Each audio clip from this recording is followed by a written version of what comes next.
আর আপনাদের মাধ্যমে আজকে ঢাকা ৮ আসনের সর্বস্তরের জনগণকে ধন্যবাদ জানাই মির্জা আব্বাসকে ৮ আসনে ধানের শেষে নির্বাচিত করার জন্য।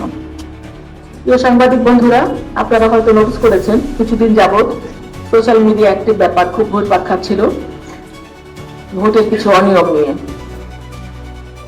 আমি সেই ব্যাপারটা নিয়ে কথা বলতে চাইনি কখনো, কিন্তু গতকালকে চ্যানেল আই বাংলাদেশ সংবাদপত্র প্রতিদিন নামে একটা প্রোগ্রাম হয় তার ঠিক 12টার সময়, সেখানে ইত্তেফাকের সম্মানিত সাংবাদিক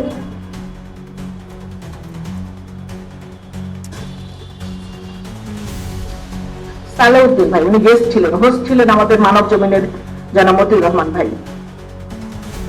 তিনি কিছু কথা বলেছেন। তিনি বলেছিলেন যে সিদ্ধেশ্বরী বয়েজ স্কুলের যে ঘটনাটা কেন্দ্র করে যে সোশ্যাল মিডিয়া যে খবরগুলো এসেছে সেটা নিয়ে তিনি বলতে চাচ্ছিলেন যে ওখানে আমি গিয়েছি, ওটা বৈধ ছিল, কারণ আমি নির্বাচনে যে প্রার্থী মির্জা আব্বাসের প্রধান নির্বাচনী এজেন্ট, সেজন্য আমি প্রার্থী যেটা করতে পারি, যে জায়গায় যেতে পারি সেই এক্সেস গুলো আমারও আছে, সেজন্য আমি যেতেই পারি, এটা আমার যাওয়াটা সঠিক ছিল এবং আমি যে তাদেরকে চার্জ করছি সেটাও সঠিক ছিল। কিন্তু তারপরে তিনি যেটা বলেছেন যে আমি যাওয়ার পরে যে অবৈধ ভোটগুলোকে বৈধ করানো হয়েছে সেটা নিয়ে নাকি মামুনুল হক সাহেব বলেছেন যে তার আসনেও বৈধ করা দরকার, সেটার পক্ষে উনি কথা বলেছেন। নতুন লাইফবয় অ্যালোভেরা শ্যাম্পু চুল করে ন্যাচারালি স্ট্রং মাত্র 2 টাকায়। তো আমি আসলে সেই জিনিসটা ক্লিয়ার করার জন্য আজকে আপনাদেরকে ডেকেছি। আমি 12 তারিখে 5:30 6টার দিকে আমি জানতে পারলাম সিদ্ধেশ্বরী বয়েজ স্কুল থেকে আমাদের পোলিং এজেন্টরা ভিতর থেকে বারবার আমাকে নক করছিল, এখানে অনিয়ম হচ্ছে, অনেক অনিয়ম হচ্ছে, একটু পারলে এখানে আসেন।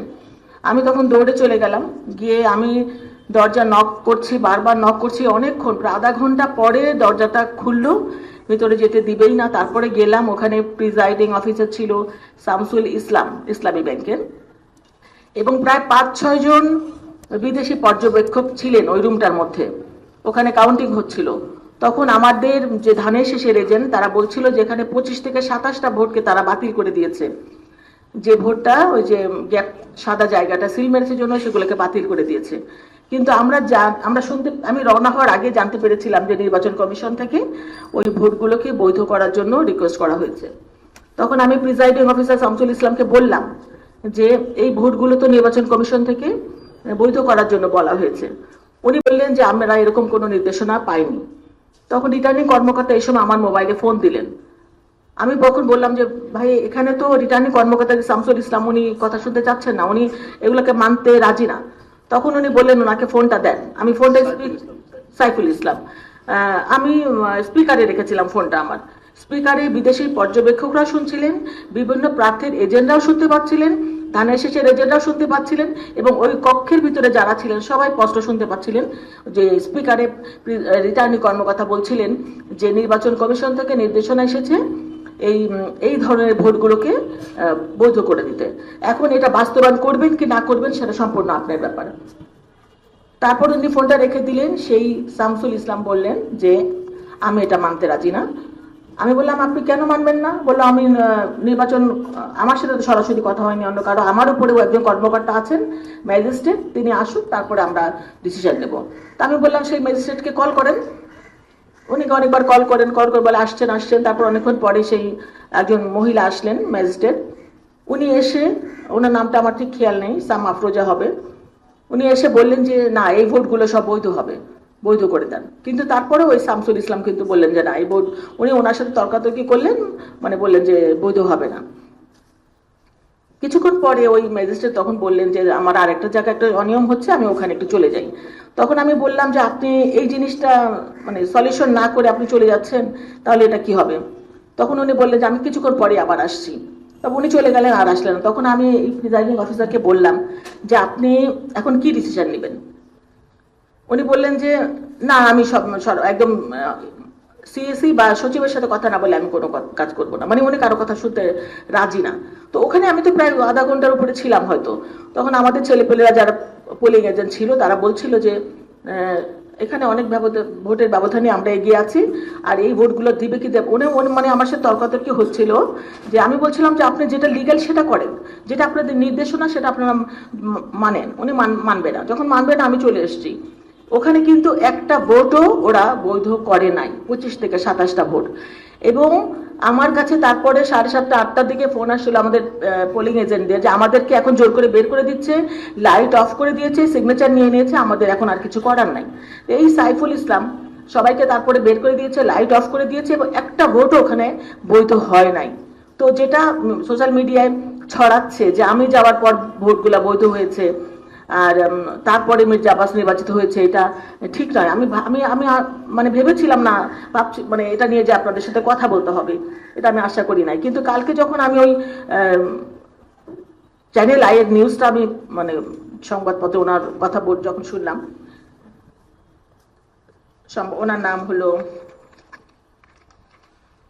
ইত্তেফাকের সাংবাদিক সালেউদ্দিন ভাই, উনি বলছিলেন যে আমি গিয়েছি এবং আমি যাওয়ার পরে ভোটগুলো বৈধ হয়েছে, তাহলে অন্য জায়গায় ভোট কেন বৈধ হবে না, এবং আমি গিয়েছি, এটা রাইট আছে, এটা উনি বলছিলেন যে উনি গিয়েছে, ওটাও ঠিক আছে, এবং ভোটগুলো বৈধ হওয়া দরকার, এটাও ঠিক আছে। তো কথা হচ্ছে যে এখানে যদি বৈধ হয় তাহলে ওখানে হবে না কেন? তো ভাই আমি যেটা বলতে চাচ্ছি, কোনো ভোটই ওখানে বৈধ করে নাই। আর এইরকম প্রত্যেকটা কেন্দ্রে আমি তারপর বের হওয়ার পরে শুনছিলাম ideal school, Kamalapur girls school, অনেক স্কুল, আমাদের প্রত্যেকটা কেন্দ্রে 70টা 75টা 40টা 50টা করে ভোট এরকম করে বাতিল করে দিয়েছে। এই ভোটগুলোকে যদি বৈধ করা হতো তাহলে কিন্তু অনেক কয়েক হাজার ভোট আরো বেড়ে যেত মির্জা আব্বাসের। তো আপনাদেরকে ডেকেছি এটার জন্য, কোনো ভোট বৈধ করা হয় নাই। তারপরও আমি রিটার্নিং কর্মকর্তার অফিসে গিয়েছি রাত্রে 9টার দিকে, এবং আমি লিখিত একটা চিঠি কমপ্লেন দিয়ে আসছি যে এই ভোটগুলোকে যেন বৈধ করা হয়, কিন্তু এখন পর্যন্ত সেটা করা হয়নি। তো আমি তো সেটা নিয়ে কথা বলতে দরকার হবে এটা আমি ভাবি নাই, কিন্তু কালকে রাতে যখন এটা দেখলাম, এত বড় বড় সাংবাদিক যারা, আপনারা সাংবাদিকরা, আপনারা তো ভুল করতে পারেন না, আপনাদের উপরে দেশ জাতি তাকিয়ে আছে, আমরাও তাকিয়ে আছি, আমরা ভুল করবো, আপনারা সেটা ধরে দিবেন। এখন আপনাদের ভুল যদি আমাদের ধরিয়ে দিতে হয়, সেটা তো আমাদের জন্য অনেক খারাপ বা কষ্টের জায়গা। আর এরকম সিনিয়র সাংবাদিকরা যদি না জেনে, না প্রমাণ ছাড়া এরকম কথা বলে, তাহলে অনেক জুনিয়র সাংবাদিকরা আছে, তারা কিভাবে শিখবে? তো আমি সেই জন্যই আপনাদের মাধ্যমে তাকেও অনেক কোশ্চেন করতে চাই যে উনি যেটা বলেছেন ওটা ঠিক নাই, উনি হয়তো জানেন না, উনি সঠিক তথ্যটা জেনে ওনার কথা বলা দরকার ছিল, যে ওই কেন্দ্রের নয় এবং কোনো কেন্দ্রে ভোট কোনো বৈধ করা হয় নাই। তো আমি যেটা বলতে চাই আপনাদের কাছে, আবারও বলছি, আমি গিয়েছি, এটা সঠিক ছিল, নির্বাচনে প্রার্থীর আমি মেইন এজেন্ট, আমি যে কোনো জায়গায় যেতে পারি, আমি এখানে কোনো প্রভাব বিস্তার করি নাই। আমি শুধু বলতে চেয়েছি যে আপনি নির্বাচন কমিশনের নির্দেশনা আছে, আপনি কথা বলেন, কথা বলিয়ে দিয়েছে, কিন্তু তিনি মানতে রাজি হননি, আমি চলে এসেছি, এবং কোনো ভোট ওখানে বৈধ হয় নাই, এটা আপনাদের মাধ্যমে জানানো। তো আমি এমন এমন জায়গায় সবে যে ইসলামী ব্যাংকের যে প্রিজাইডিং অফিসার দেওয়া হয়েছে, যারা যে না বলবে, না বলে নাটাও মানে লাউডলি বলার শক্তি নেই তাদের, তো তাদের এরকম মেরুদণ্ডহীন লোকগুলাকে তো কোনো প্রশাসন, কোনো ভালো জায়গায় আসলে দেওয়া উচিত না। আমরা অন্যায় প্রতিবাদ করবো, ভোকালি করবো, আমরা দৃঢ় কণ্ঠে করবো, স্পষ্ট ভাষায় করবো যেটা অন্যায়, কিন্তু উনি যেটা করেছেন সেটা ঠিক করেন নাই।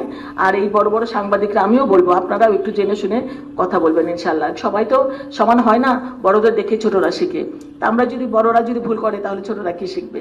এটাই আপনাদের কাছে বলার ছিল, যে আপনারা, আমি আশা করছি আপনাদের মাধ্যমে সারা বাংলাদেশ, দেশবাসী জাতি জানতে পারবে যে এই জিনিসটা আসলে হয়েছে।